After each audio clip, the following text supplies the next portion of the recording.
So I think it's time we begin our program. My name is Judy Miller. I'm the head of the Highland Park Highwood League of Women Voters. I want to welcome everyone who's here, league members from all over the state, and friends of the league and guests.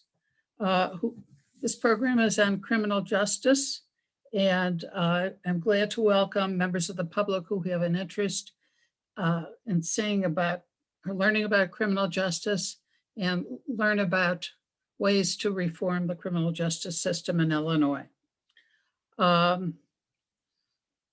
So this is one of the first times I have seen where we have 7 leagues that are working together as a consortium to bring you this program. I'm from Highland Park Highwood, as I said. We also have Wheaton, Downers Grove, Woodridge, Lisle, but Downers Grove, Woodridge, and Lisle are one league. And we have Naperville, the Deerfield area, Northwest Lake County, and also the League of Women Voters of Lake County. So hopefully this will be a success and we'll be able to do more of these kind of events in the future. I want to just give you some instructions. None of the participants can be seen. You will only see the panelists, which is me and Sarah, and we have some other, we have Judy and Di who will be taking questions after the program. We expect this to run about an hour and a half, about an hour for the presentations, and we'll be taking the questions the last half hour. So we expect to be done around 3:30. This will be recorded. So if we know you'll be very impressed and want to tell other people to view it. So we will be sending out links within the week so you can view it again or pass the link on. I think that's about all that I wanted to, well, one more thing. Let's just say a little bit about the League of Women Voters, since we do have guests. That the League is very careful to study any issues before we do any advocacy. So we're very anxious, especially on this criminal justice. Our position is 25 years old. There have been a lot of changes since then. There's things we have never even addressed, like policing. So right now, the purpose of this program is to inform all our members and educate them about what's going on at the current days in Illinois about 14 different aspects of the criminal justice system. There's also other information available, a lot of other videos and a lot of material on the LWV Illinois website. So we hope you'll take a look. In January, we will come together with consensus meetings, and membership itself will decide on positions that we will take. From those positions, we will be able to advocate for changes and reforms to our criminal justice system. So I want to thank our speaker today, Sarah Staudt. One second. She's going to talk. Share, here we go. She's a senior policy analyst and staff attorney for the Chicago Appleseed Fund for Justice. I'm gonna turn this one, sorry.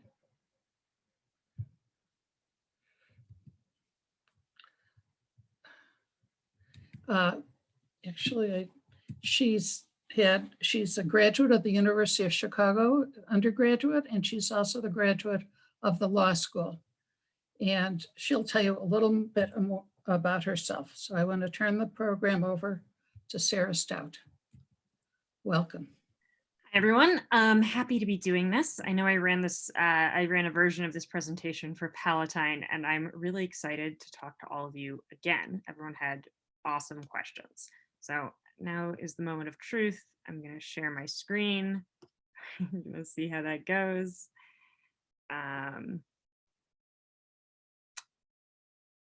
Okay, let me see here. Sorry, just trying to. Can people see my screen and see the presentation? Can someone from the panel make sure that's true? Just want to make sure. Okay.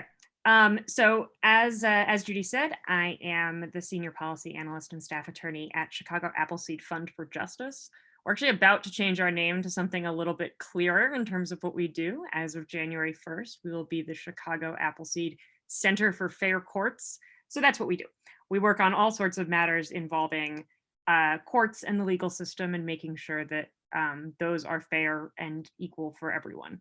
I do most of our work on criminal justice. My background before doing policy work, though, was in the trenches, so to speak. I spent 5 years living and working in North Lawndale, which is on the west side of Chicago, representing juveniles and young adults in criminal trials and juvenile trials. So I represented about 200 youth. I represented them on everything from misdemeanors to murders. And we also worked on connecting youth and young adults to social services and jobs and mentoring, and in general, dealing with the really high incidence of gun violence in the North Lawndale neighborhood, which the youth and young adults I worked with were very much both the victims of and also sometimes the perpetrators of. So doing, reconciliation and restorative work to try and curb that violence was a big part of what I did. So my on the ground experience, that's one of my clients, is really something that informs my work. But now what I do is a lot of data. So I pay a lot of attention to what the evidence tells us about the criminal justice system and what we can do to fix it. So I think before we tackle any problem, we have to describe it. And I think a lot of times we don't have a really good idea of what crime is really like, particularly in the sort of high crime areas that we think of as driving, why we care so much about this issue, because of huge rates of gun violence. So I'm actually going to start with a video, also happens to be of one of my former clients, who was involved in a really great program called We Are Witnesses that the Marshall Project put together. And he's just going to talk about his experience with crime and violence. I was in about 5th to 6th grade, and one of my friends who was like in 7th or 8th grade, he was a basketball player. He got killed outside at a basketball court. And that was the first time that death really hit home. And over the years, just lost more and more friends. Right here, long live GB. He was trying to change his life over, and he was killed. My friend who had got brutally killed by a police officer, we called him 2-3. That's Michael Jordan's number. It's crazy to say, but I'm just like, it's like at this point I'm used to it. My name is Kenneth Strong, mainly known as KJ. I am from the west side of Chicago in the North Lawndale area.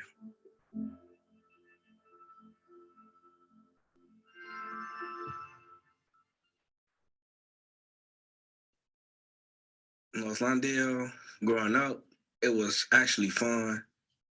Fire hydrants on the block, like 4th of July, it'd be a lot of fireworks. Like, it was fun growing up. I played football, I played basketball. We were freshmen playing on the varsity team. The Latino kids used to like mess with us a lot. And one time we just got in a fight with them. After we had the big fight, they didn't let us play sports no more. So after that, I started to hang on the block more. Things changed. And I had to adapt to the changes. I didn't have to, but like, they were coming my way anyways. Shooting started happening a lot more. Sometimes we'll be playing basketball at the park and somebody will come through shooting. A lot of people start getting killed.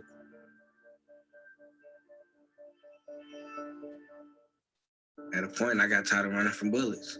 I just started picking up guns. My intent wasn't to just go out and kill someone. It was more for my protection because I wasn't gonna let nobody kill me. I'm giving you my license and my insurance, bro. That's all. I started getting stopped by the cops a lot more. You know why I stopped you, man?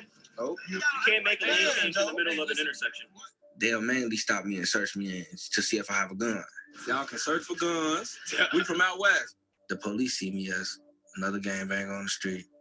They never got the understanding of why we carry guns. And only if they knew that was just my way of surviving, they'll probably look at it different, you know.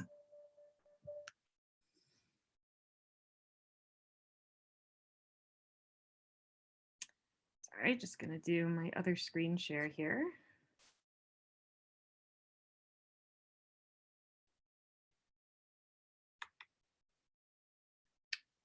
So the reason I use that video is because I really think that KJ describes the problem very clearly, and actually sort of gives a pretty good good outline of what we need to know about gun violence, particularly in Chicago.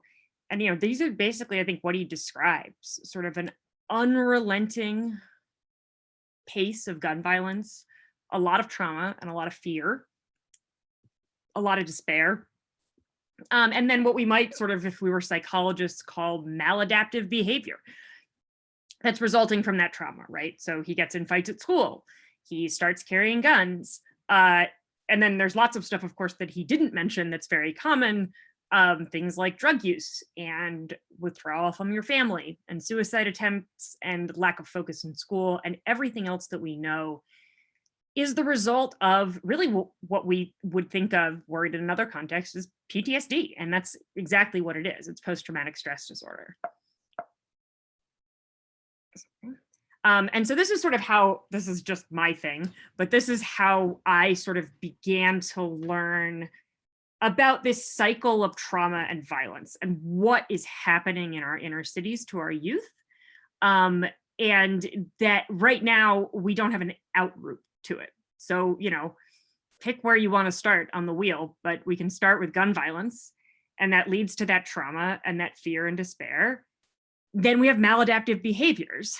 And what we do about that is where the cycle starts, because we respond with policing and arrest and prosecution. Those things cause their own trauma and fear and despair, and they never address the trauma that existed in the first place. And that tends to lead back to gun violence and maladaptive behaviors and an inability to sort of get out of that cycle.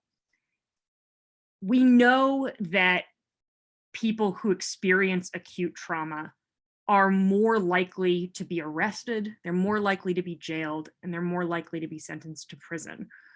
When you look at the population of people that we are putting in jail and we are arresting, we really are arresting the people in our society who need the most help, and often who have gone through things that are really unimaginably difficult.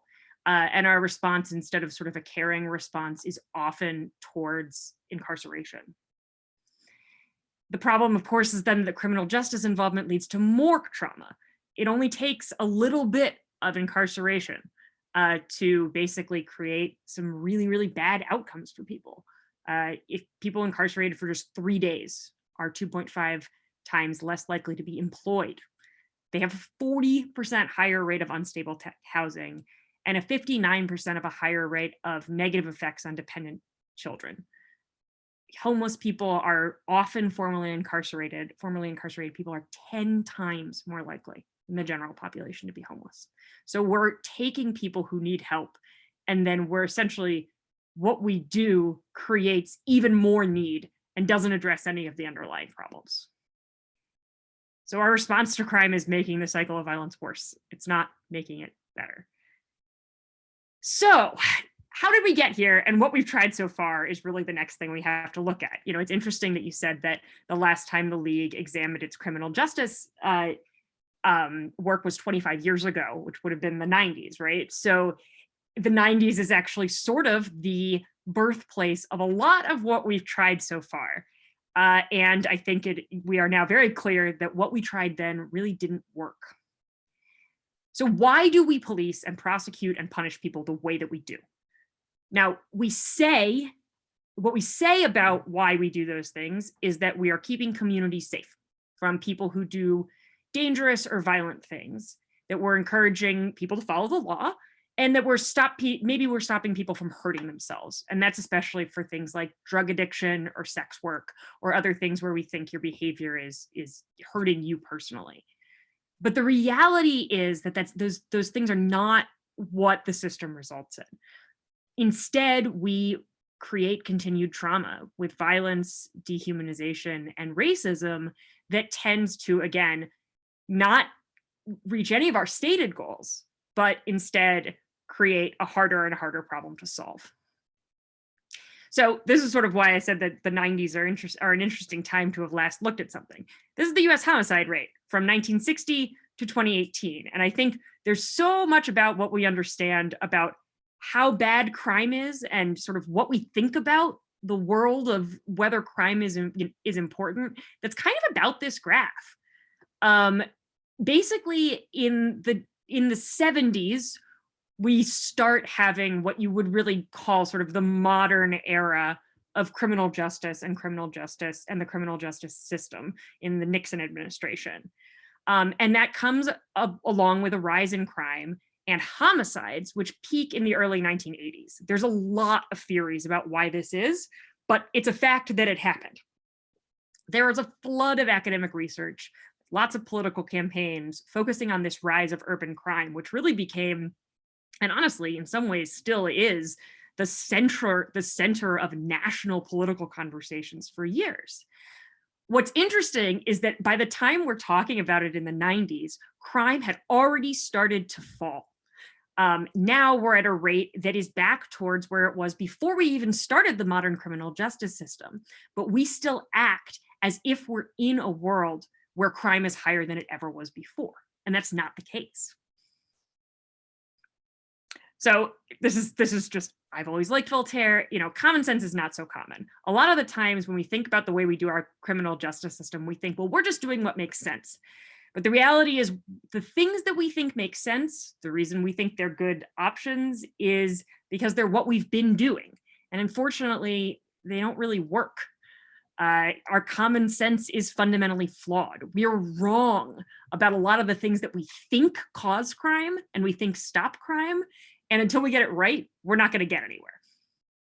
So there's three basic big movements, and this gets okay. So I did criminal justice, theory in college before I went to law school, and this gets into more some sociology things. But I think it's important for people to recognize that there's these three big theories and movements in modern criminal justice that really got us here, and it's the interaction of these three things that matter. It's not any one thing. The first is something I'm going to talk about called community policing, or the broken windows theory. Second is your don't do the crime if you can't do the time. And third, we're going to talk about Nancy Reagan. So the problem is, even though a lot of these theories sound logical, they've been broadly debunked or discredited, and they haven't achieved their goals. So basically, if we continue to do them, we're not acting with the evidence. So let's start with, this is probably the least known, but I actually think the most important theory to understand that guides a ton of how we think about crime. And we need to reject this because it doesn't work if we're going to be able to think about crime in a new way. So this is the idea of broken windows policing, is what it's often called. It also is often called community policing, which is a phrase that you've probably heard in reform circles. The idea basically is that people behave badly because they don't respect their communities and they don't feel like they're being watched. So the idea is basically that the name comes from the article that first brought this up, that said, if you have a neighborhood where all the windows are broken, it means that no one cares about the neighborhood and you're going to see a rise in crime. And so the idea is, if we have police everywhere and we punish people for small crimes, we'll prevent big crimes. So the big tactics are, we stop everyone, we ask them lots of questions, we make sure they know that they're being watched, we have a heavy and visible police presence, and we do lots of arrests and lots of tough punishment for very low-level crimes. On logic, that it'll trickle down in some ways, that punishing low-level crime will mean that higher-level crime doesn't happen. So this has been the result. So this is from the ACLU 2015 study.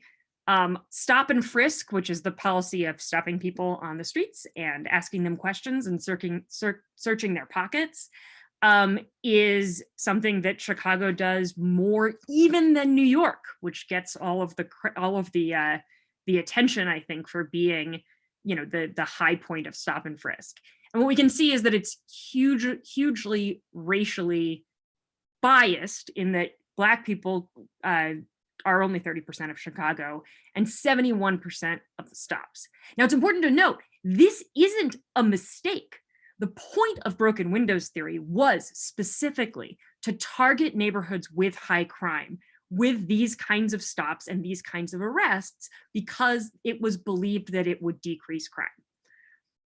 We can see here, between 2014 and 2017, we arrest so many more people for misdemeanors, for lower level crimes than we do for felonies.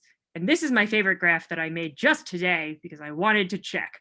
So just to give you a sense of how small some of these arrests are and how much we're doing them. So this is a graph of 2019's arrests just for what we call petty offenses and ordinance violations. These are not even misdemeanors. They're crimes that can only be punished by fines or community service, no jail time allowed.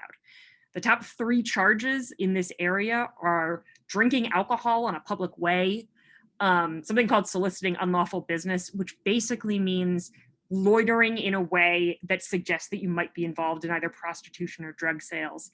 And the third is the sort of petty crime that has become infamous after the Eric Garner case of selling loose cigarettes. And look at these, where we are enforcing these crimes. So I live in Lakeview in Chicago. I lived here when the Cubs won. I've lived here every Cubs season. I would say, having lived on the West Side and now in Lakeview, that public drunkenness is certainly not, 10 times as bad on the West Side as it is on the North Side. This is a result of this broken windows theory of policing, that we should be arresting people for small crimes because we think it will decrease large crimes. The problem is it isn't true.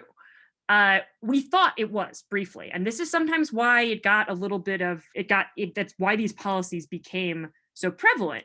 Crime was dropping when these policies were going into effect. And so it was thought that broken windows was causing, this kind of policing was causing the drop in crime. But when we look back and we actually did, we did sociological studies and we looked at that crime rate, it was clear that that wasn't the case. Now in 2016, the evidence is very, very clear. There is no evidence to support the hypothesis that these kinds of arrests and these kinds of stops have any impact in reducing violent crime. So now and yet we're still doing them, right? That's a 2019 graph. So we know that we are now policing constantly and regularly based on a theory that is false. Stop and frisk is also violent as well as being ineffective. We in New York, there's a huge study of stop and frisk. They physically restrained suspects 12,000 times. And 79% of the people who were stopped were innocent. And by the way, we still are fighting for this data from CPD. And if you are interested, you should think about calling up your police department and finding out who they're stopping and what's happening when they stop people. Okay, moving on to bad theory number 2. This is the one that I always knew is like scared straight. Here's the idea. If you see that a certain crime carries a heavy punishment, you'll stop doing it.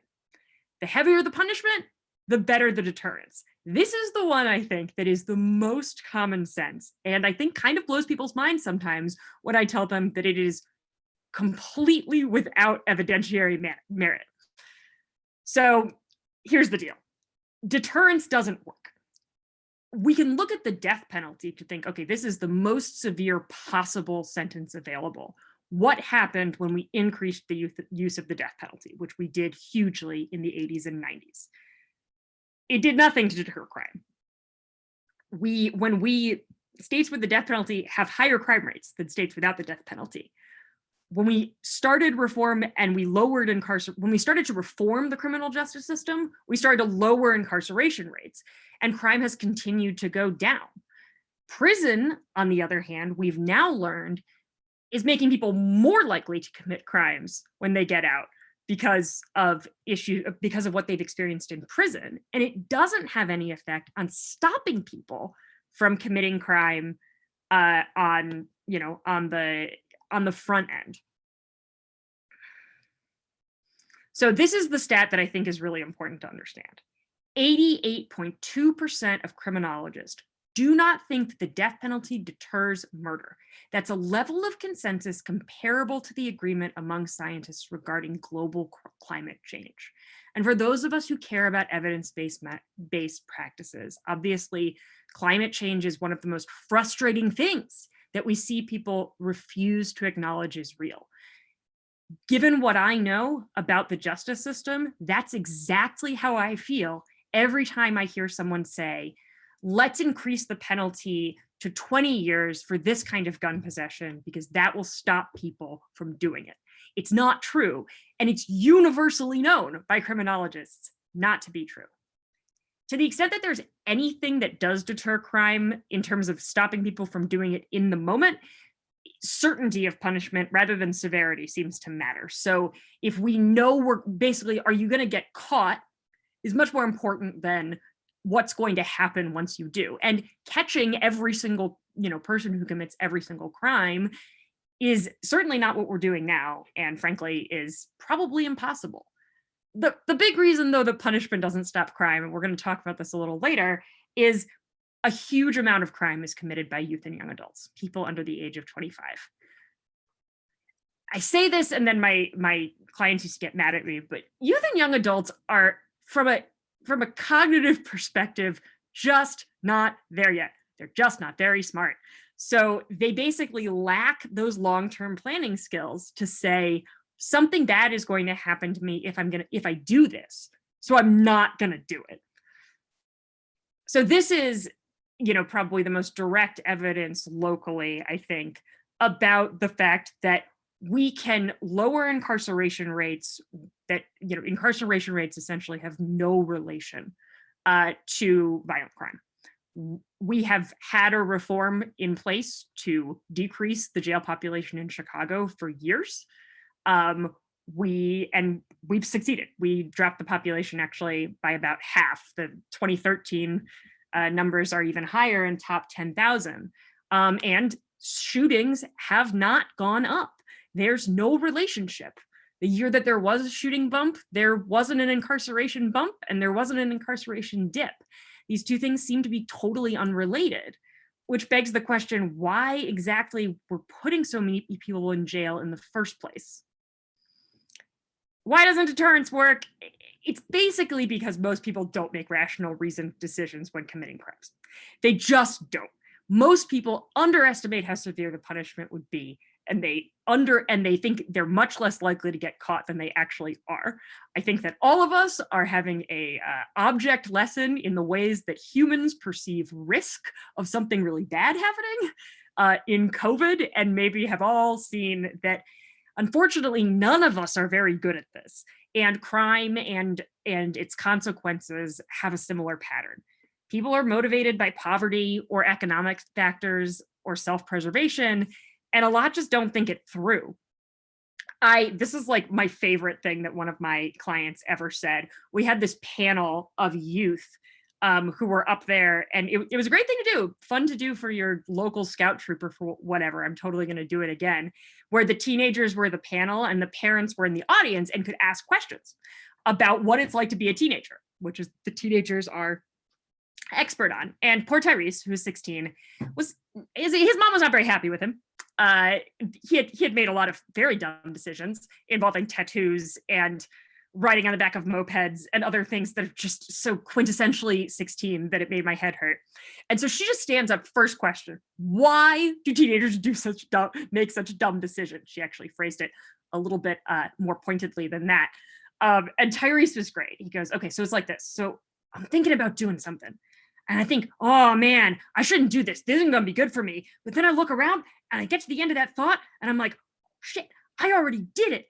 Like basically his brain moves too fast, right? His planning the planning part of his brain doesn't catch up to the part of his brain that's deciding what to do. And look, obviously to a certain extent, this is very frustrating because once we understand this, we know that there isn't an easy answer to stopping people from causing crime. But it's better to know the truth and know what works and what doesn't than to rely on the false promise of something that sounds good, like deterrence, but actually doesn't work. And last but not least, let's talk about Nancy Reagan. I was raised in DARE. I'm a millennial. I was raised, I don't know if any of you are my age or have kids my age. I was raised with zero tolerance and the war on drugs. I just say no. The idea was basically the best way to deal with drug addiction is abstinence. Give it up entirely, go cold turkey, never use it in the first place. There was also a theory that if you use some drugs, you're going to use other drugs, that people with addictions are violent. And again, much like we think about this, the way we talk about small crimes being linked to serious violent crime, we really believed that if we stopped the drug trade, we would also stop gun violence. That war on drugs sort of starts with the Nixon administration. And since 1971, we have spent $1 trillion on the war on drugs. The problem is, again, that the science doesn't back up what we're saying about addiction. You know, if the war on drugs is about addiction, then the hope is that we are using the criminal justice system to decrease the harm caused by drug addiction. The thing is that what we understand now is that initial drug use and continued drug use are influenced by a really complicated set of neurological and genetic factors. There's no one profile of person who gets addicted to drugs, and the drugs, and even really addictive drugs like heroin or cocaine, can absolutely ruin one person's life, and another person may use them for a period of time and then stop using them and not have a major problem in their life. We do know that drug use seems to be driven by trauma and social isolation, which are the very things that we're increasing in our punishment system. And so zero tolerance programs that punish people for initial drug use are more likely to reinforce substance use, because basically, instead of getting people to address the underlying trauma and social isolation, you're increasing their isolation. There's a neurologist named Carl Hart who's written a book called High Price. He was the first neurologist, Black neurologist on the Columbia faculty, and he grew up in inner city DC during the crack epidemic. And he talks about all of the studies that we all sort of, I think, know about culturally of the rats in cages who press the button to get cocaine and become addicted to pressing the button and eventually overdose and die. And he says, well, what you don't say about these studies is that there's nothing to stimulate these rats in the cage. It's a environment where they are alone. There are no other rats. It's completely devoid of anything that makes a rat's life worth living. And sure enough, when there was an experiment done with cocaine, where they created what they colloquially referred to as rat paradise, a place where there was less social isolation, more access to a good life, addiction did not happen to the rate it did in those original studies. It's the cage that causes the addiction, not the drugs. We also know that as we focus on drugs with the criminal justice system, we're inadvertently giving bad treatment, because voluntary treatment is much better than involuntary treatment. And incarceration also increases overdoses, particularly now in the opioid epidemic. There's been a huge problem with people being incarcerated, then detoxing off heroin, and what happens is they basically, we reduce our, I'm sorry, lost my train of thought.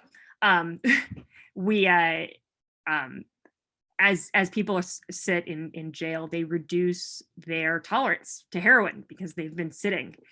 They go back out, but they use at the same level. And it's led to a huge number of overdose deaths that have led a lot of public health advocates to argue that we need to really pay attention and stop incarcerating heroin users and opioid users in particular, or be very, very careful about how we do so because of this risk of overdose. And unfortunately, there's also lots of evidence that the war on drugs was really never about addiction at all. And this is something that I think we have to know and accept about this whole narrative. We know now that the people who started saying that the war on drugs was how we were going to save America weren't playing fair. You know, there's an amazing interview with John Ehrlichman in 1996. And when I read this quote, you know, it really did blow my mind. This was sort of one of the first things that sort of got me really thinking about how wrong the whole underpinning of our criminal justice system could really be. And he says, you know, you want to know what this was really about? The Nixon campaign in 1968 and the Nixon White House after that had two enemies, the anti-war left and Black people. You understand what I'm saying? We couldn't make it illegal to be either against the war or Black by getting the public to associate the hippies with marijuana and Blacks with heroin, and then criminalizing both heavily, we could disrupt those communities. We could arrest their leaders, raid their homes, break up their meetings, and vilify them night after night on the evening news. Did we know we were lying about the drugs? Of course we did. I really, really want, if you take nothing else home, really think about the fact that the architect of American drug policy started here, because we need to realize that systemic racism, you know, is partially a result of the fact that that's how the system was designed to go. Okay, so I think I've officially bummed well, I got one more thing before I give you hope instead of bumming you out. Obviously, I think it's common knowledge, or I hope it is, that the war on drugs has a hugely racially disparate impact. One of the things I think people don't think about, but is true, is basically white people, Black people, Latinx people, people of all nationalities basically use drugs at the same rates.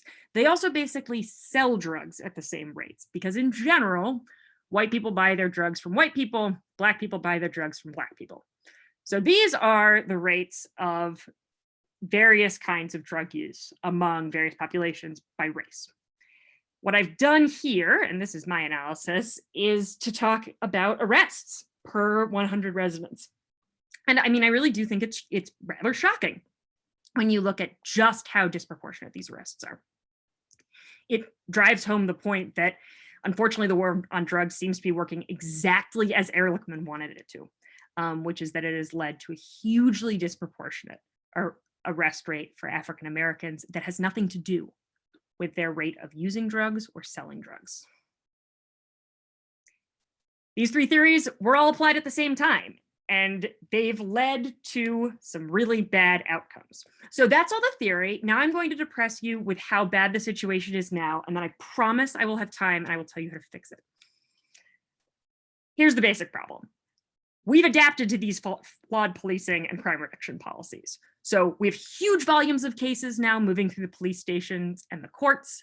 We have extremely punitive sentencing laws and massive spending on jails and prisons and police. This is a very easy graph, but this is just the corrections population in the country. I mean, the level to how much larger it is now than it has been in our history really does show, I think, that there's no rational explanation for this, and it isn't helping us. This is another graph. You know, these are all ways to just show that even since 1980, which we think of as sort of the height of arrests and of crime, we've vastly increased the number of people in jail and prison, and the number of people who are being supervised on various kinds of community supervision, what we call probation, parole, in their own homes. This has been mostly a phenomenon that has affected Black men disproportionately. But one of the things that I know that Judy and Jan were hoping that I would talk about is specifically the effect on women, and I'm going to talk about that in a second. This is the other side of our criminal justice system that has been put in place over the last 40 years. We have a ton of permanent, lifelong consequences for people who have been involved in the criminal justice system. This graphic is from Heartland Alliance, which did an absolutely amazing, very long report about what we call collateral consequences in Illinois, all of the different things that happen because you have been arrested or because you have been convicted. There are 1,189 unique permanent punishment laws in Illinois, which is so many, sorry. And we have, 3.3 million adults alive today have been arrested or convicted of a crime since 1979. This is all in Illinois. Some of these permanent punishments are legal and state sanctioned, but some of them also are just a sort of a fact of the fact that we're policing so much and have records of it. So there's a huge amount of illegal use of things like arrest backgrounds for making decisions about housing and employment, on the mistaken belief that somebody who's been arrested in the past is going to be a less reliable tenant or a less reliable employee.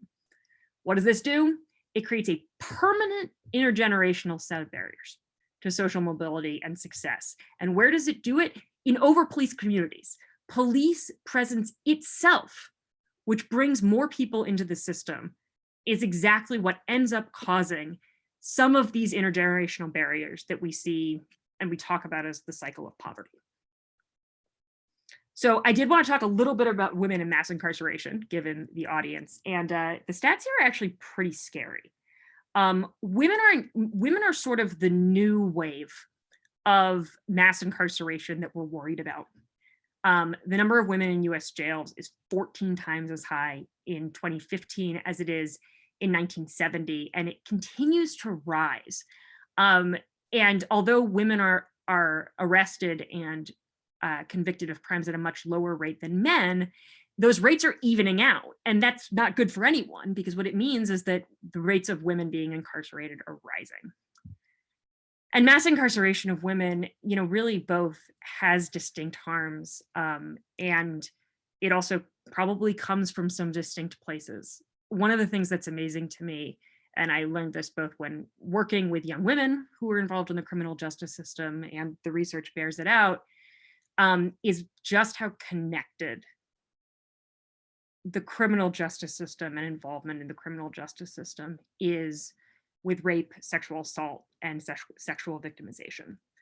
57% of female state prison inmates report being physically or sexually abused in their lifetimes. So 6 out of every 10 people.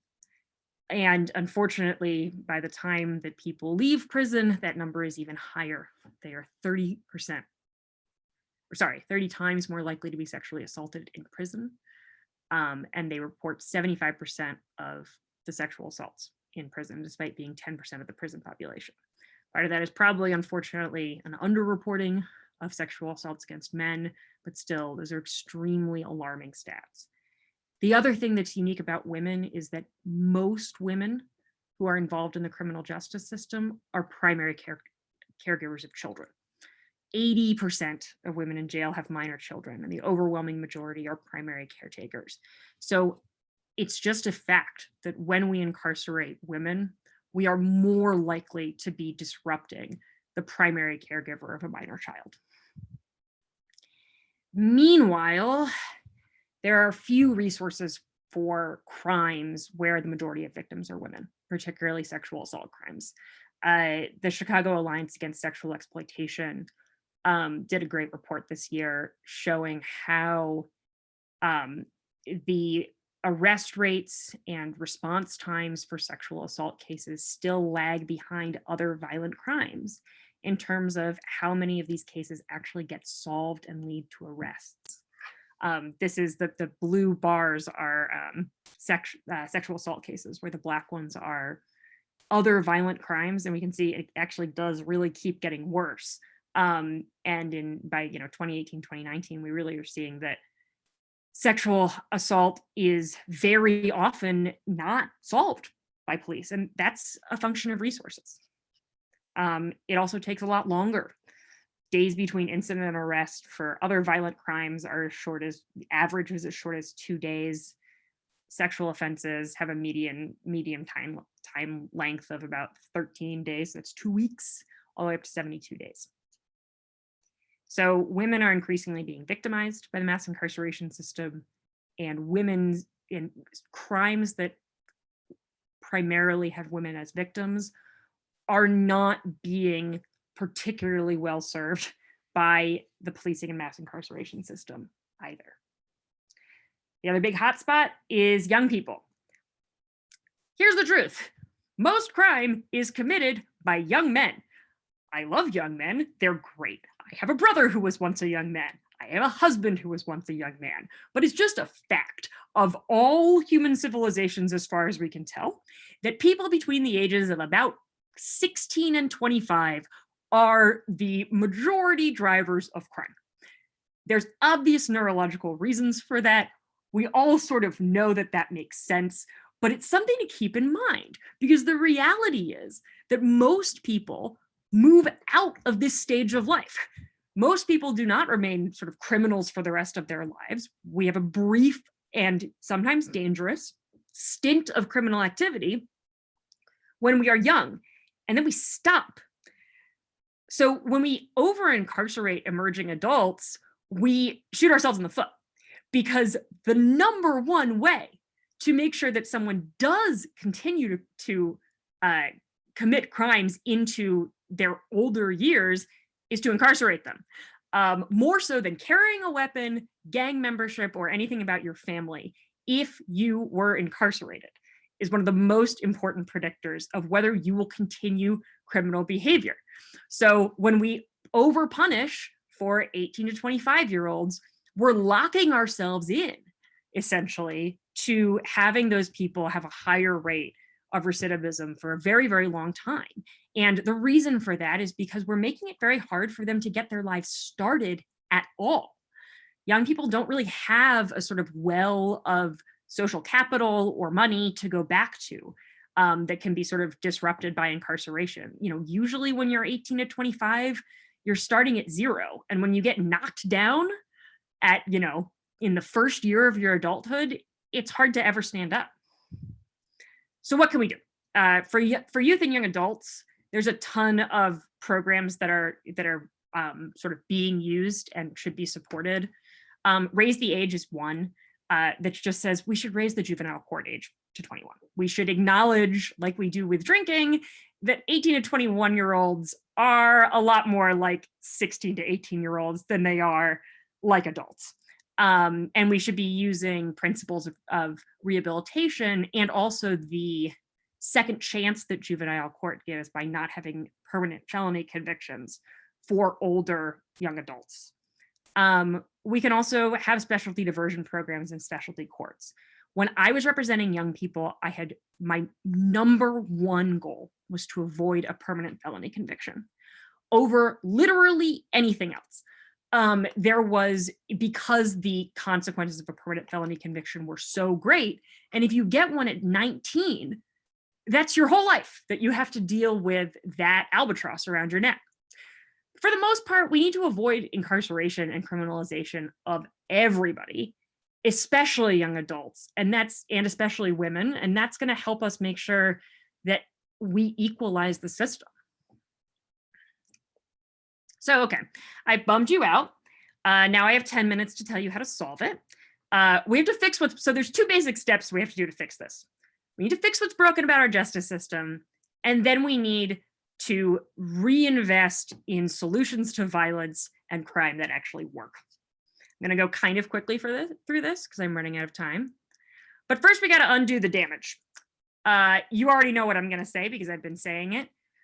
We need to arrest and jail and prosecute fewer people, period. We don't need to replace, you know, some arrests with something less serious. We don't need to decrease the penalties for everything. We just need to stop arresting people for certain things. You know, we need to remember as a society, we decide what behavior is a crime and whether people should be arrested if they do it and what should happen to them. One of the things that drove me crazy when I was in Lawndale was the charge of gambling. If you play dice on your porch, that's illegal in Illinois and you can be arrested. And if there's police driving by your porch every, 10 minutes, you're gonna be arrested for gambling, where in another neighborhood you wouldn't be. Why on earth is that criminalized? What possible reason do we have? What possible good is that serving to allow police to arrest people playing, you know, dollar poker on their porches, right? And we do arrest people for those kinds of things. There's no rule that says we have to do that. And there's no rule that if we decide to arrest someone, we have to handcuff them or jail them or prosecute them. We have other options. These systems are not that old and we can replace them. Some Illinois specific steps. Here's one that I'm going to make a big plug for. We need to end money bond. What happens now when you get arrested is you are given an amount of money that you have to pay to get out of jail. If you don't have that money, you stay in jail. If you do have that money, you get out of jail. Basically means that we determine who's in jail by how much money they have. I think most people understand that that's patently unfair, but it's been the system for so long that it's really hard to think about how to fix it. I have an answer for you. It's called the Pretrial Fairness Act, which does finally have a number for those of you who are people who watch the Illinois legislature. It is SB 4025, though I will tell you that if you look it up on the website, you're not going to see the text because LRB is shut down for COVID.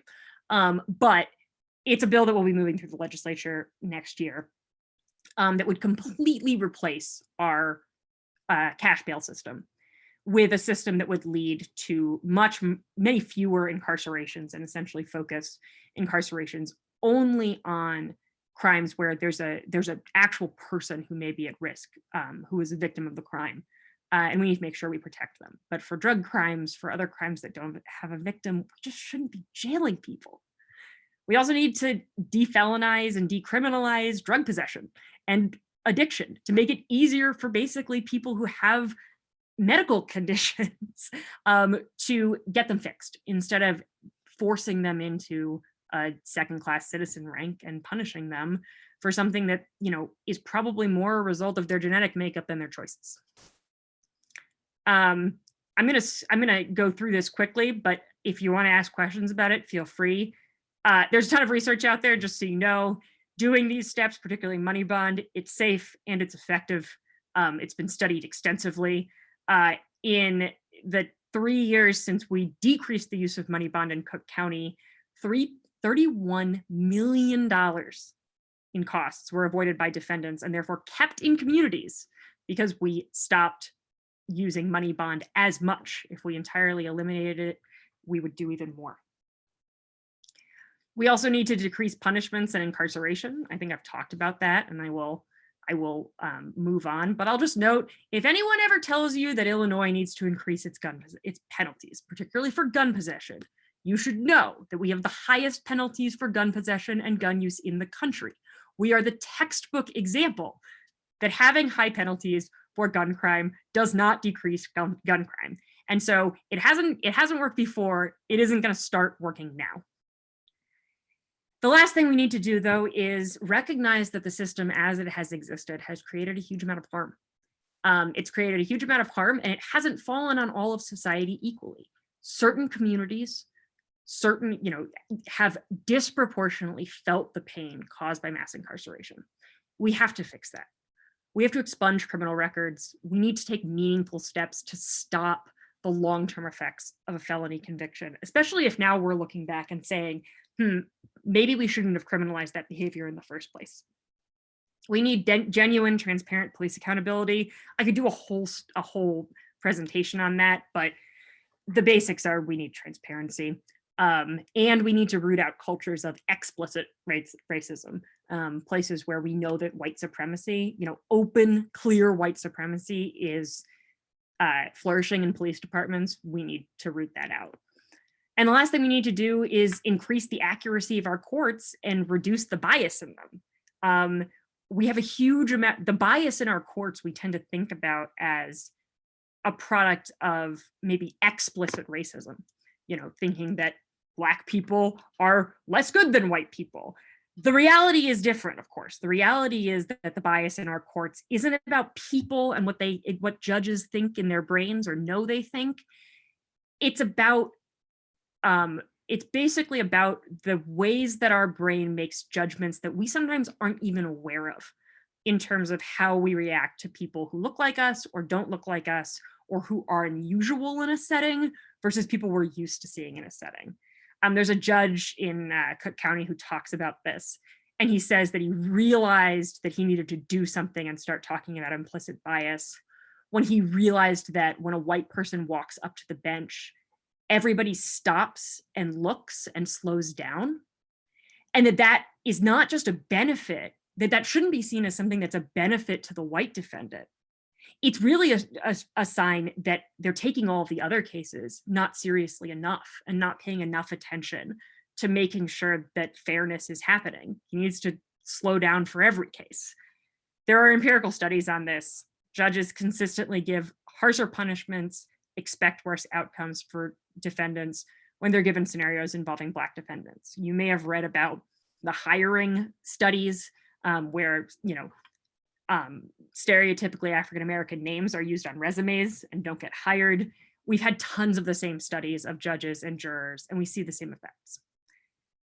The good thing about implicit bias is it's actually really easy to fix. I know it sounds crazy, but it is.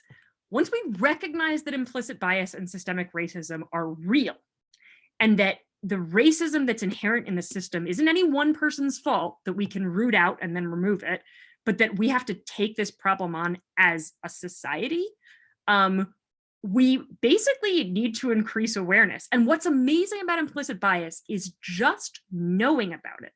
Just knowing that your brain works this way, that you are likely unintentionally, not because of anything that you tried to do, you may treat people who don't look like you differently. Just knowing that can fix, in some studies, up to 75% of the implicit bias problems that we see, particularly in juries.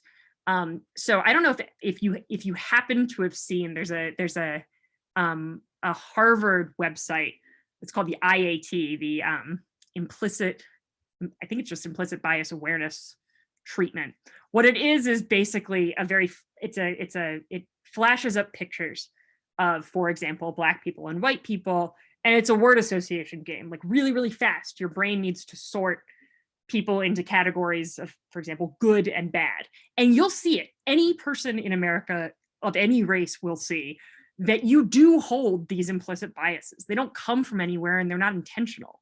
But just knowing about them and being aware of them and thinking, hey, could this be at play when you're in really any circumstance where you're judging another person, can almost entirely fix the problem. And that's where we need to start. Worth saying, and a way to fix this, the current Illinois requirement for judicial training on this is a few hours a year. I think we could probably do better than that. The last thing, and I will go through quickly here because I know that you have had other presentations on that, is to reinvest in solutions to violence that work. We know that right now we don't fund what works. We're spending a huge amount on our police budget. We're not spending it on youth services and mental health services. We're not spending it on domestic violence. We're not spending it on veterans or drug treatment or anything else. We're spending it on police. I think that a lot of times when the call has come out to defund the police, people see it as something that's that doesn't have a practicality associated with it, that there's no real plan for. There's something called the Budget for Black Lives that I think is a really good example of what this would actually look like. Budget for Black Lives, which Appleseed is a signatory on, is very much a organization that embraces the phrase defund the police, but then they say, okay, here's how we're actually going to do it. And they focus on the sheriff, which is who keeps the jail in Chicago. And what they've said basically is, okay, here's what we want to do. We want to cut a little over a quarter of the sheriff and jail's budget. But that's $157 million, which is a huge amount of money to reinvest in our communities. And where they want to invest it primarily is in housing. Housing and other community programs, as well as healthcare, are housing and healthcare are the biggest needs to really revitalize communities. And thinking about how much we can do by cutting down our incarceration budgets and our police budgets, which are already too large, just by a little bit or by a lot bit, really does sort of start to change the way I think about how we think about whether we have money for things when we think about policy. Because, well, we do have money for things if we spend it in the right way. We need to use evidence-based approaches to crime and poverty. That's how we fix crime. There's a couple that I just wanted to highlight. Ready Chicago is a jobs program. It basically says, hey, youth and young adults are very likely to commit crime. They do that for a number of reasons. One of them is they lack critical thinking skills. The other of which is that they often lack just a path to adulthood. It gives people transitional jobs. They are like cleaning up the park district and, you know, fixing up abandoned buildings. It reminds me, sort of the projects they do remind me a lot of the New Deal, like the sort of, they're important manual labor to do, but fundamentally their real purpose is just to put people to work. They pair this with group therapy, with cognitive behavioral therapy and talking about trauma. And I think like this guy saying, I decided to reprogram myself, is really exactly what we would be looking for in terms of asking emerging adults to change their thinking and change their behavior and grow towards adulthood. We need to, I'll just say in general, when you are looking at policy priorities, we need to look at long-term sustainable funding. Something like READY, for example, is still in what we think of as a pilot phase. The pilot programs are done.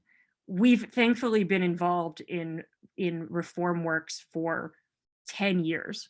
2010 is when sort of these major programs start.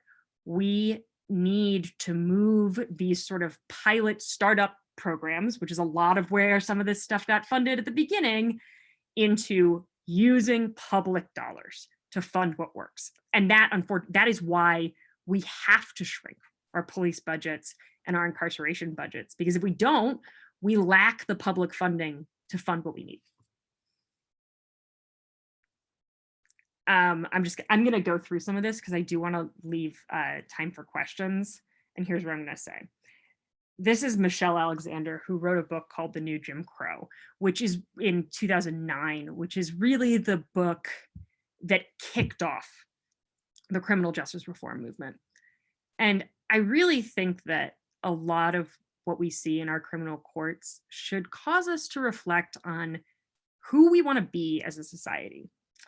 Our decision to heap shame and contempt upon those who struggle and fail in a system designed to keep them locked up and locked out says far more about ourselves than it does about them.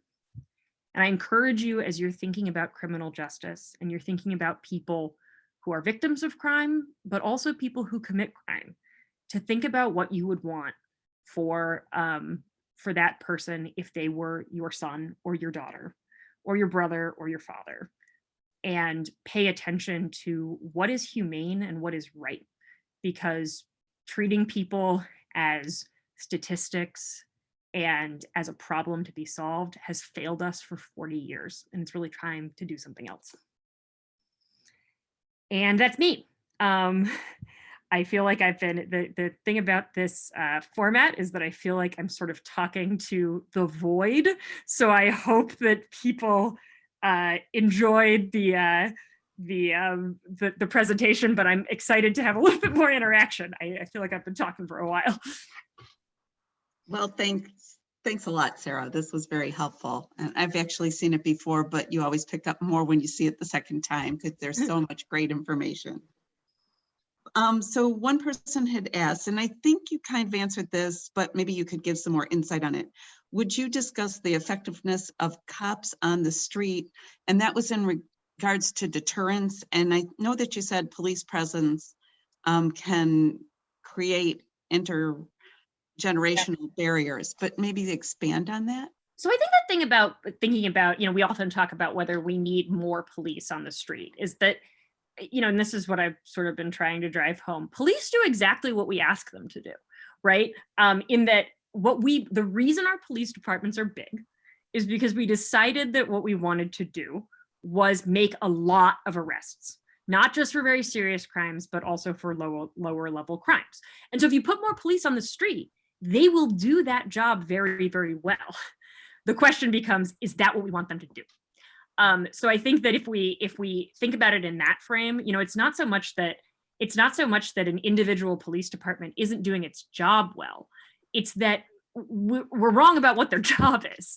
And when we think about other ways to invest, I will say looking at the sexual assault solve rates just drives me crazy. And it really does, we really do invest in boots on the ground over investigative dollars. We invest in boots on the ground over prevention dollars. And, that really needs to change. As we continue to put more cops on the street, they're going to continue doing exactly what we're paying them to do. I've got a question from Cheryl Gallagher. She says, she asks, you say that we won't eliminate gun violence if we eradicate the drug trade, but aren't a significant number of gun violence incidents also drug related? So this is one of those things that was true in the 90s and isn't true anymore. No, it's not the case anymore that gun violence and drug violence are intimately connected. There's an argument to be made that in the early 80s and early 90s, it was that we had sort of an organized crime structure that was tied enough to both guns and drugs that mattered. And to be honest, like I'm not going to say it didn't work. The FBI put in a huge amount of resources into dismantling that structure. And arguably it worked. City sort of top-down drug networks did fracture, and we don't have the same kind of full control over the drug trade that we used to. Unfortunately, that has sort of, I don't want to say good and bad consequences, but it makes the situation on the ground very, very different.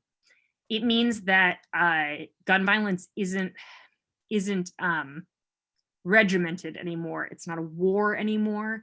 It doesn't always have a purpose. A lot of what we understand from media suggests that, there's some sort of logic to it. Unfortunately, particularly in Chicago, it seems to mostly be a result of access to firearms. Young people, we have 3 times as many firearms as New York does. And that's not per capita. That's how many guns we have. They are just hugely available. I used to walk with my guys around Lawndale and I'd say, hey, how many guns could you find right now if you needed to? And we would walk it along the streets and they'd be like, well, there's one in that alley. And like my homie in that corner house has one. And, I could pick one up from this guy. And they're just around all the time. It's really baffling, but it's because we have this incredibly high prevalence of guns, which is because we are in the Midwest and we border states that have different gun laws than we do. Unfortunately, guns and teenagers are an incredibly toxic mix, as I'm sure you can imagine. And unfortunately right now, I think most people would say that the gun violence is driven more by sort of revenge shootings leading to Hatfields and McCoys style grudges and teenagers being completely reckless than it does to any particular sort of moneyed drug trade. So I think that's an important thing for people to understand that's different than it used to be. So Beverly Copeland asked, how soon can you present this information to Mayor Lightfoot and the police chief and Illinois legislators? Well, we're doing a lot of that now. Good. No, the policing conversation, I think is, it's newer. Let me put it that way. We've just I think in June, sort of really honestly as a state and a city, taken up police reform as something we should do. So it's a little bit behind criminal justice reform. Criminal justice reform, we pretty much know what we want, and we've been asking for it for like 5 years. And this is the year. I really am very excited, because if you had told me in 2013, which is when I started being a lawyer, that within a decade we'd be talking about eliminating money bond, I never would have believed you. But we are. There are in the Illinois legislature, there are plans for a number of major bills to move through. One is the Pretrial Fairness Act, which eliminates money bond, but also does a lot else to our pretrial system. It increases funding for things like, it's the dumbest thing, but sending people text messages to tell them when their court dates are, the way that your hairdresser sends you a text message when you have a haircut, is the single most effective thing that we can do to reduce the number of people who miss court and then later get arrested for warrant violations. There are sometimes really simple solutions. So a lot of what the Pretrial Fairness Act does is it eliminates money bond and replaces it with a system based mostly on, that was first tried in New Jersey. It's worked great. Mostly modeled on that in the federal system, to just have a system that makes more rational decisions about who should be in jail and who shouldn't. I know I saw in the chat, someone asked me how that saves us money.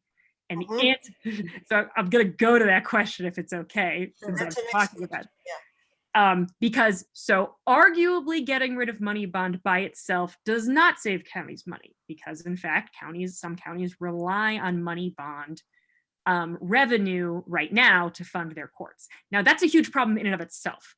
It means that basically we fund our courts on the backs of the people going through them, which we don't do for any other, major social service, right?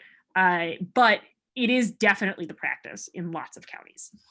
We have to provide transition funding and, get people on their feet, but ultimately the money savings come in jail savings. It is so expensive to incarcerate people. I mean, it costs like $415 a day to incarcerate people in Cook County Jail. The amount of money, if you're a budget head, the amount of money we have tied up in our county jails and our county sort of enforcement systems is just wild. It's like there's so much money there. Now, I will say, in Cook County, where we've sort of done some pilot programs, it's something that we have to be intentional about. That money has to move. You have to take it away from the jail and move it over to fund your courts and fund your essential services, which our sheriff isn't a huge fan of and has been a little bit of a political fight. But ultimately, that's where the savings come from. The savings come from the fact that incarceration is just enormously expensive, and practically anything we could do is cheaper. I've got one. How do we reframe the language of defund the police in order to move forward? I liked your budget for Black lives. That would fit on a poster. Yeah, no, and it does. And I think it's, the reason I include it is because I think it's like since the George Floyd protest, the first like really clear for Chicago, this is what we want to do. In terms of defund the police, I actually don't think we need to reframe that language. When we think about, the defund the police was a slogan that was picked by people who were in the movement. It's a movement that is actually in Chicago. It's mostly led by young Black queer women of color. I mean, young women of color who are queer. It is such an amazing group of people. And for the record, the other slogan on the table was "Abolish the police." So it's not like it's not, you know what I mean. So it's not like defund was picked primarily to be combative. What it really means, I mean, but the reason that it was chosen is because it talks about what needs to happen, which is revenue shifting. And we don't need to, we're not saying defund all of the police budget down to zero tomorrow, but, we are saying, hey, we're spending too much money on this. We're spending way too much money on this. We need to move that money somewhere else. Okay, another question that came in was from Sharon Borg, and she asked, can you tell us more about trans people when incarcerated? Oh. Yeah, I was going to add that in the gender-based violence section, and I just did not have the time. The story is very disturbing. Most jails lack really safe settings for trans people or people who are not gender conforming. They are often not safe in the areas where people who match the gender they were assigned at birth are, and they are often not safe in places where the gender they identify as are. And what that often results in is solitary confinement, which is a huge problem. So because there's nowhere safe to house people, and because numbers are low, it often results in de facto solitary. And that is particularly disturbing because solitary is one of the one of the worst possible things you can do to someone with mental illness and suicidal tendencies. And of course, those kinds of things are also, and trauma, and that's also very prevalent in the trans community because of people's experiences. So, you know, it's one of those places where we really, like, the amount of harm we cause just by like doing what we do every day to, you know, the arresting a trans person for drug possession on a bond they can't post puts them, you know, we don't think about the fact that that probably puts them in solitary confinement for 2 weeks while they try and pay their bond. Like, we didn't mean to do that. That's just what the system does to people we arrest for drug possession. So that's where we really, really have to decrease the harm overall and also focus more carefully on people with specific needs. But I think primarily it's why incarceration is such a dangerous thing to use in the first place, because the harms that it can wreak are just astronomical. I've got a question that's interesting here from Regina Brent. Who's responsible for implementing programs that will deal with the trauma during the elementary stages, opposing stages that would oppose medicating these children? How can outreach organizations help you push for change, get rid of the broken window theory? Yeah, so this is, I mean, I think that's a really good question.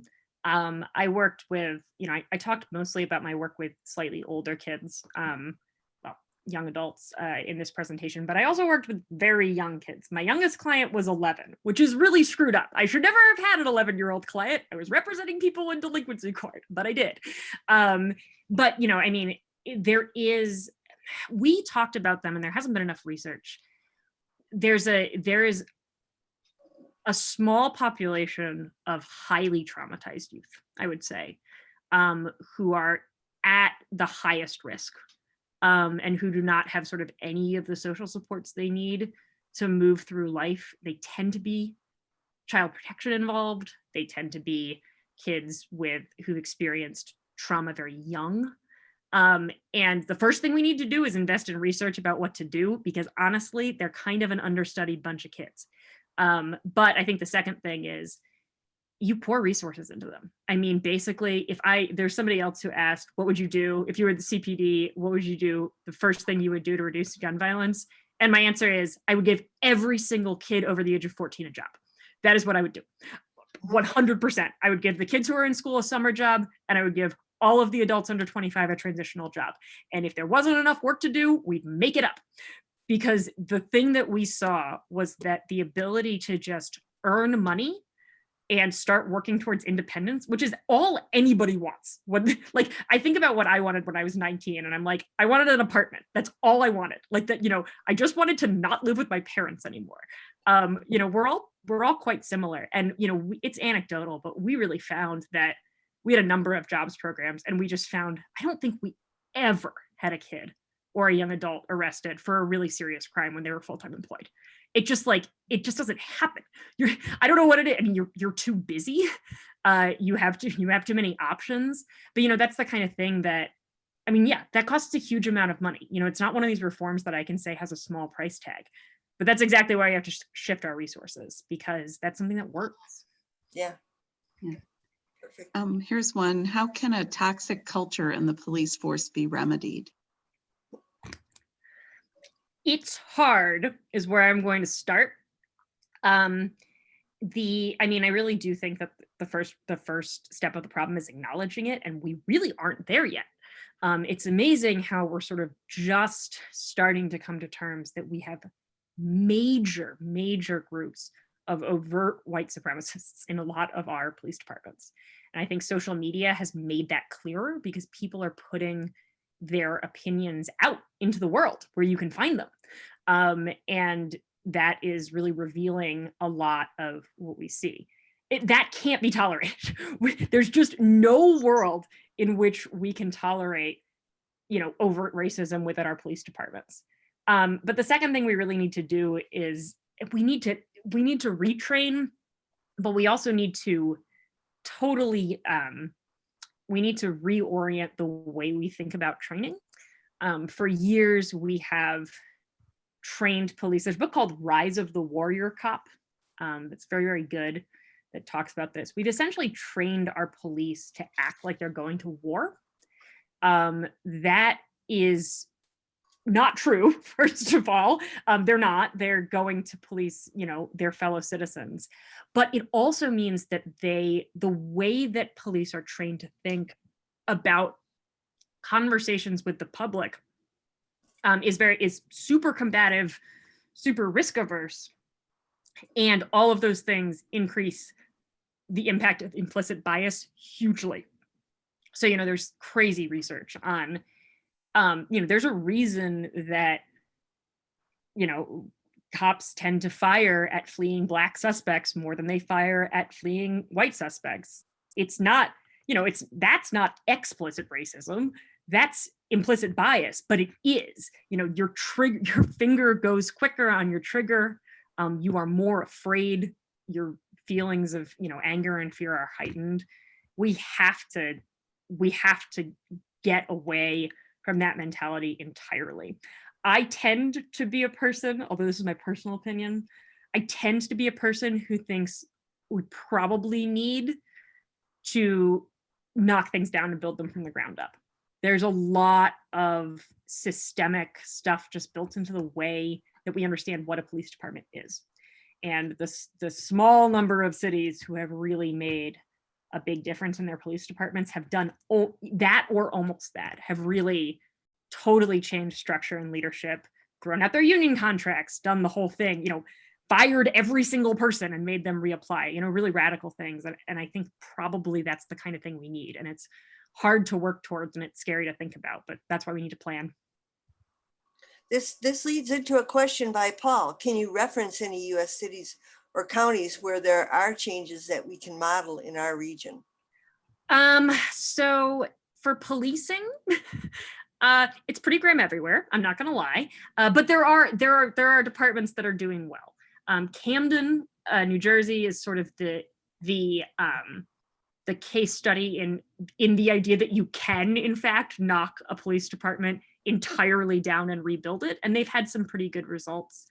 The feds are probably some of the best people to emulate for implicit bias stuff. You know, that stuff is very well studied, and we know what we need to do to fix implicit bias among our cops. And there have been a number of cities that have been under federal consent decrees, much like the one that Chicago is under, to eliminate bias, but have, and I'm sorry to say this about the CPD, but those cities have, you know, taken it seriously and actually implemented the training, whereas the CPD is still behind schedule on, I think, 70% of their benchmarks for the consent decree.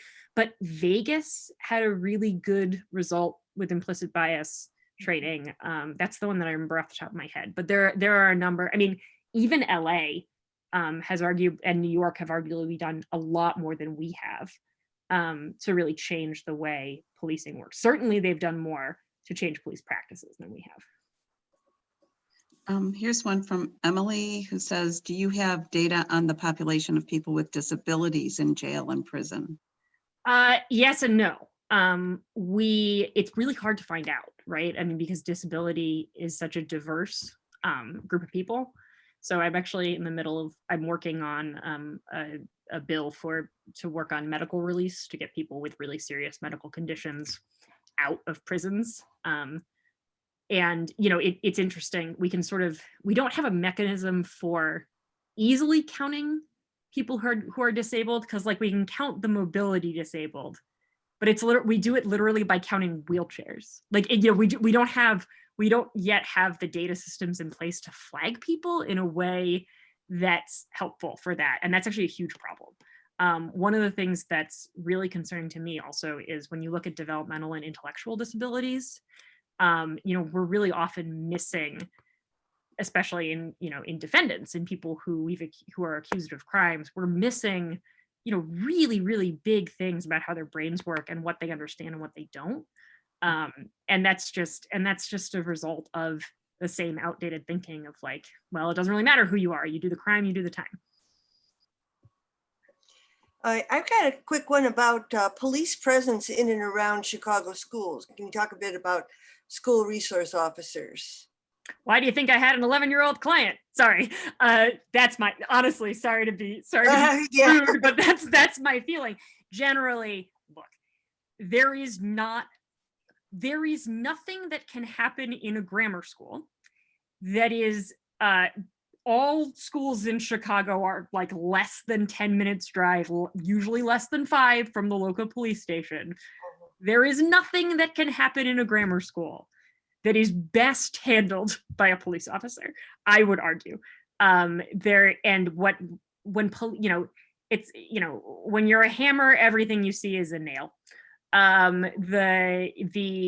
What happens is that school resource officers respond to kid stuff. I mean, my 11-year-old client was charged with aggravated battery of a security officer because he threw a tantrum when he was sitting in the dean's office and like pulled the coffee pot out of the wall and like it hit the guy. He's fine, by the way. The guy is fine. But they arrested the 11-year-old and put him in detention for like a class 2 felony. And it's like, okay, we're like, if the police officer hadn't been there, we wouldn't have viewed that event that way at all. We would have viewed it as like an 80-pound 11-year-old having a tantrum. So that's really where, and then you have crazy stories that you do see of really, really young kids getting, having school resource officers go after them. I mean, it's just, there's really, the reason we had them in schools originally was kind of dubious. Sort of an idea that it wasn't even so much about crime in schools. It was about community building, right? And getting kids to know their local police officers better and things like that. That's not been the result. I genuinely don't see any value to it. I'll be clear on that. That's working with 11 to 15-year-olds. I saw only negatives. Good. Another one is, this might sound crazy, but do you think a return to a military draft and its focus on orderliness and discipline would address the issues of young adults without jobs? Is there any research comparing crime during the draft versus crimes versus the volunteer army?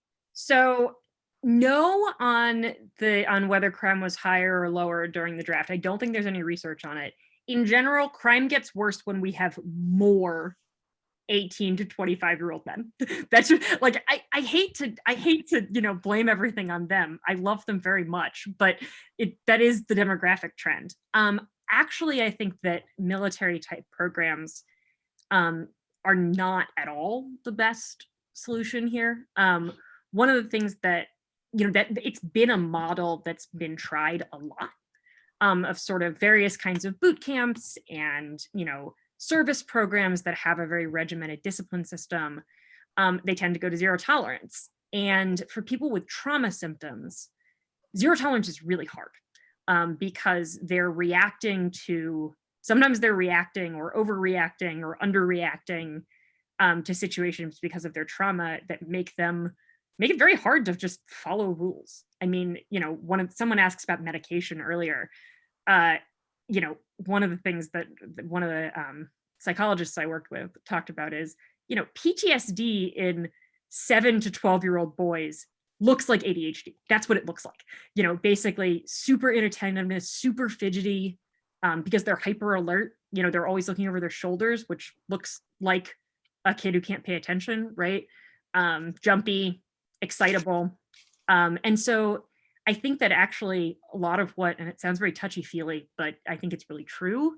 A lot of what we need is actually a trauma-informed approach for jobs. So one of the things about a program like READY that we loved was the reason it's called READY is because it takes pretty much anybody, even if they have no job experience. And for someone with serious trauma who's never had a job, the likelihood that they're going to mess up in the first week or so and get fired is just really high.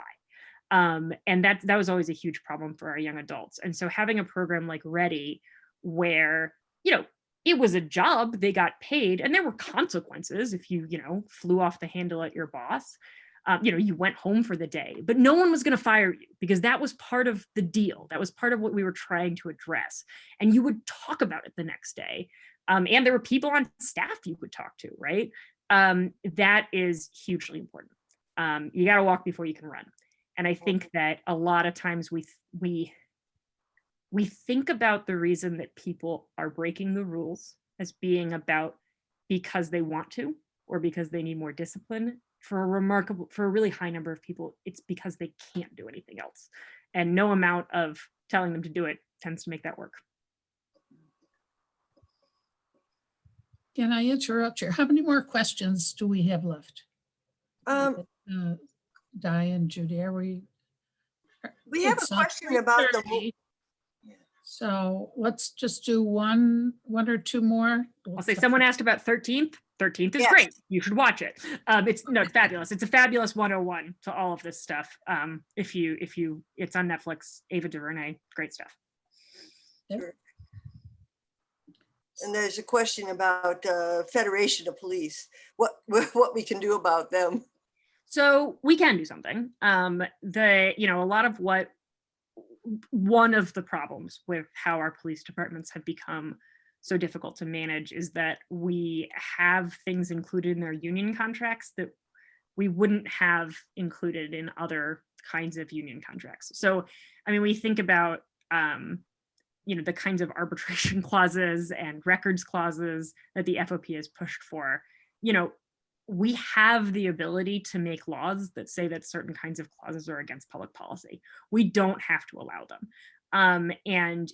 Police unions have had a lot of power a lot of political power for a very long time, and have mostly been able to put into those contracts what they want. I think we really need to have a conversation as a society, as a group, but especially in Chicago, we need to have this conversation as a city. What is appropriate in terms of how we're going to investigate serious acts of misconduct? Because what we got right now is not working. It's not working at all. But if to implement anything, once we come upon whatever we think is the right answer, we're going to have to do something about the union contract. And it's going to be messy and it's going to be ugly. And there will be protests from the FOP and it will be hard.